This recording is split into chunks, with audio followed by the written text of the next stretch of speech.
Oke, selamat datang kembali. Pada bagian sebelumnya kita sudah sedikit belajar tentang sejarah dari Kim Indulgence. Pada sesi kali ini saya mau sharing bagaimana cara kita memplot atau mendapatkan chart Kim Indulgence. Pada dasarnya ada banyak aplikasi yang bisa kita manfaatkan untuk memplot Kim Indulgence chart. Pada kesempatan kali ini saya akan memberikan dua buah contoh, yaitu pertama penggunaan Keyman Explorer, sebuah tools yang dikembangkan oleh Master Joyap beserta timnya, di mana beliau ini, Master Joyap, adalah merupakan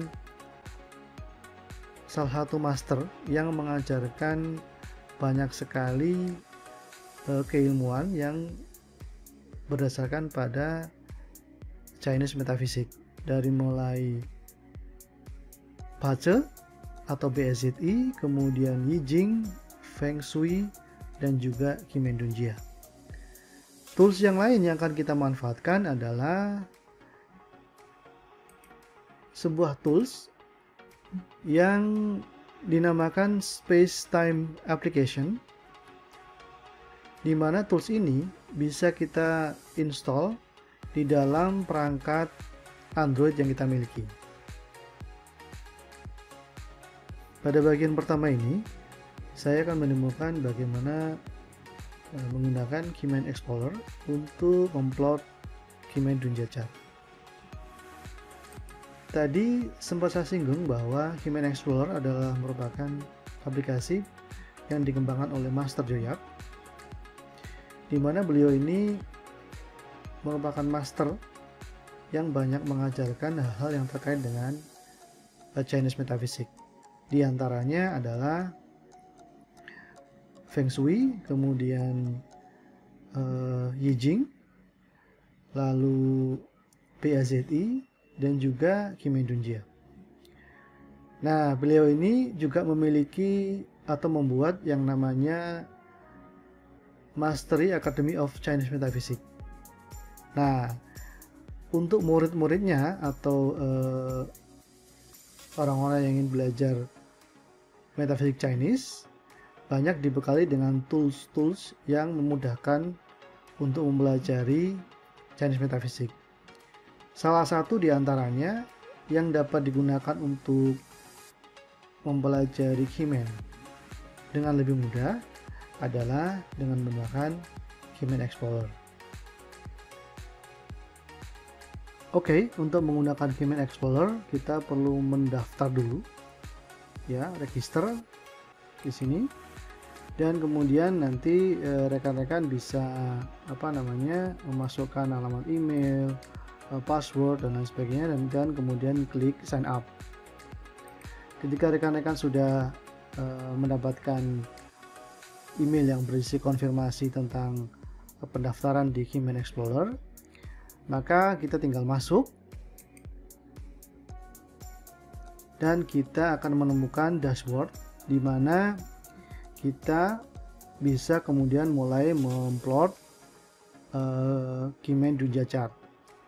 Caranya adalah dengan mengklik plot new chart, masukkan nama, misalnya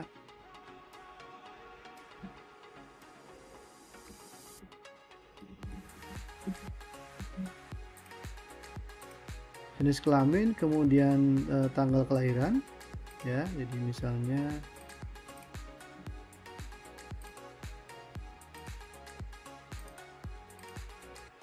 dan juga jangan lupa jam kelahiran. Jika rekan-rekan tidak mengetahui jam kelahirannya, bagian di time of birth unknown ini bisa dicentang.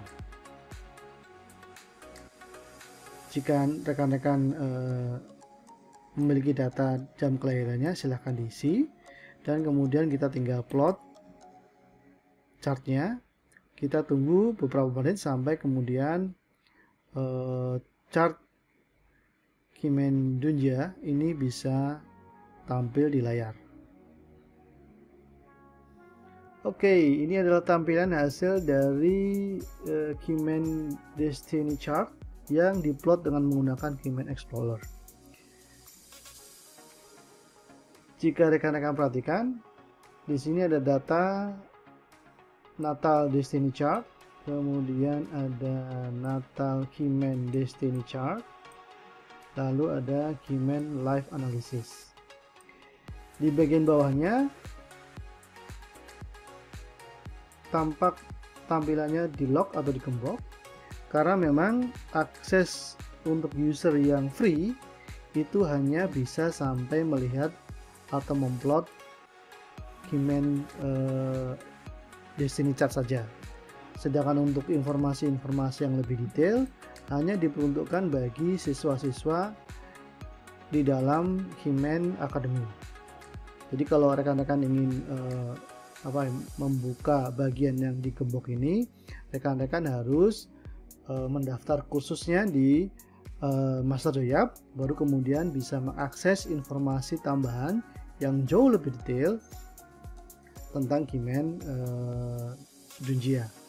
Nah, karena kita baru belajar fundamental, maka informasi yang tampil di dalam Keyman Natal Destiny chart di bagian ini dan juga di bagian bawahnya ini sudah cukup. Selanjutnya, rekan-rekan perhatikan di bagian kanan ada informasi yang perlu rekan-rekan catat, karena informasi ini akan sering kita gunakan pada saat kita belajar Keyman Junjia. Yang pertama adalah Destiny Palace, kemudian Guardian of Destiny, Star of Destiny, Door of Destiny, Life Stamp, dan Seven Star. Nah, informasi tadi adalah merupakan bagian dari Natal Destiny chart. Artinya chart ini tidak berubah karena bersifat statis. Keyman Destiny Palace akan kita gunakan pada saat kita melakukan Sage Mode atau melakukan meditasi untuk mengontak Guardian of Destiny dan juga untuk keperluan-keperluan yang lain. Oke, di sini di dalam contoh ini Destiny Palace-nya adalah West. Oleh karena itu,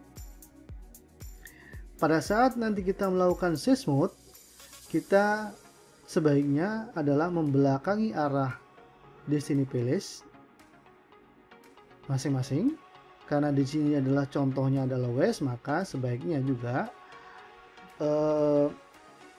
pada saat melakukan Sage Mode membelakangi arah barat atau menghadap timur.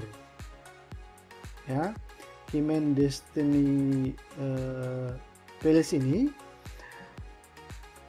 selain kita gunakan untuk mengkontak Guardian of Destiny masing-masing, ini juga kita gunakan pada saat kita mengontak Guardian of Destiny yang lain. Jadi misalnya di sini kan contohnya Guardian of Destiny-nya adalah Snake. Nah, kalau kita mau melakukan kontak dengan Guardian of Destiny yang lain, misalnya White Tiger ataupun Red Phoenix ataupun yang lain, tetap acuannya adalah kita harus tetap membelakangi arah Keyman Destiny Palace masing-masing.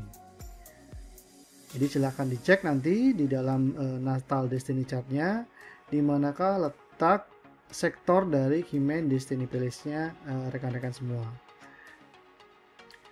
Kemudian di bagian bawah ini adalah ada Natal Keyman Destiny chart. Ini juga sifatnya statis. Nah, di sini ada informasi-informasi lain yang lebih lengkap tentang intuisi, kemudian soul, desire, survival, growth, Dao, power, dan lain sebagainya. Nanti kita akan belajar ini lebih lanjut lagi, tetapi untuk saat ini informasi-informasi yang tampil di sini sudah mencukupi untuk kita belajar satu langkah ke depan lagi lebih jauh dengan menggunakan Keyman Junjia. Nah, untuk memplot Keyman Junjia menggunakan Android, rekan-rekan Silahkan buka Play Store dan kemudian install aplikasi Spacetime yang dari I Love View Incorporated atau INC. Nah, ini rekan-rekan harus pastikan supaya jangan sampai menginstall aplikasi yang salah. Karena di dalam contoh ini saya sudah install aplikasi tersebut, saya tinggal open saja. Nah, di bagian ini rekan-rekan harus masukkan date of birth. Misalnya saya buat kelahiran tanggal 23 April tahun 1999 dan jam kelahirannya adalah jam 4 pagi. Oke, kita kembali dan pastikan di sini sudah sesuai jam 4 pagi tanggal 23 April tahun 1999. Selanjutnya rekan-rekan lihat di bagian atas ini ada segi 4 bujur sangkar yang terbagi 9. Ini adalah menunjukkan kita akan memplot Keyman Dungeon Chart. Kita klik. Nah, ternyata sudah muncul chartnya, tetapi data yang kita masukkan belum sesuai. Jadi di dalam hal ini, jika rekan-rekan mengalami hal seperti ini, tinggal diklik saja dan kita sesuaikan tadi tanggal 3 April tahun 1999 ya. Oke, saya masukkan lagi datanya dan jamnya juga kita sesuaikan jam 4 pagi. Oke, dan kita klik back. Nah, di sini rekan-rekan sudah melihat bahwa Keyman Dungeon Chart-nya ini sudah sesuai karena tertera di tanggal di atas adalah tanggal 23 April tahun 1999. Jam 4 pagi, kelahiran jam 4 pagi. Nah, seperti yang di bagian pertama tadi, ada beberapa hal yang perlu rekan-rekan perhatikan setelah mendapatkan Keyman Dungeon Chart. Yang pertama adalah informasi tentang Keyman Destiny Palace masing-masing. Nah, di mana itu letaknya? Letak dari Keyman Destiny Palace adalah di Palace South. Anda rekan-rekan lihat di sini ada tanda sebuah kotak warna merah kecil dengan tulisan huruf S di sana. Nah, di situ kita bisa mengambil kesimpulan bahwa Keyman Destiny Palace dari orang ini yang kita plot chartnya adalah di bagian selatan. Ya, mungkin rekan-rekan mendapatkan gambaran chart yang lain, tetapi patokannya adalah Keyman Destiny Palace dengan menggunakan aplikasi ini ditunjukkan dengan sebuah kotak kecil warna merah dengan tulisan arah di dalamnya. Next, kemudian kita scroll ke bawah. Nah, di sini ada informasi yang sedikit berbeda, tetapi intinya sama. Kalau di bagian pertama kita melihat adanya Spirit atau Guardian of Destiny, maka di sini yang tampil adalah Spirit, Earth, kemudian Star-nya Heart, dan Door-nya ada Delusion. Nah, mirip seperti ada yang di bagian pertama dengan menggunakan KMA Tools dari Master Joyap, hanya namanya yang berbeda. Oke, demikian dapat saya sampaikan bagaimana kita bisa menggunakan dua aplikasi yang berbeda untuk membuat atau memplot Keyman Dungeon Chart. Semoga informasi ini bermanfaat dan sampai jumpa di lain kesempatan.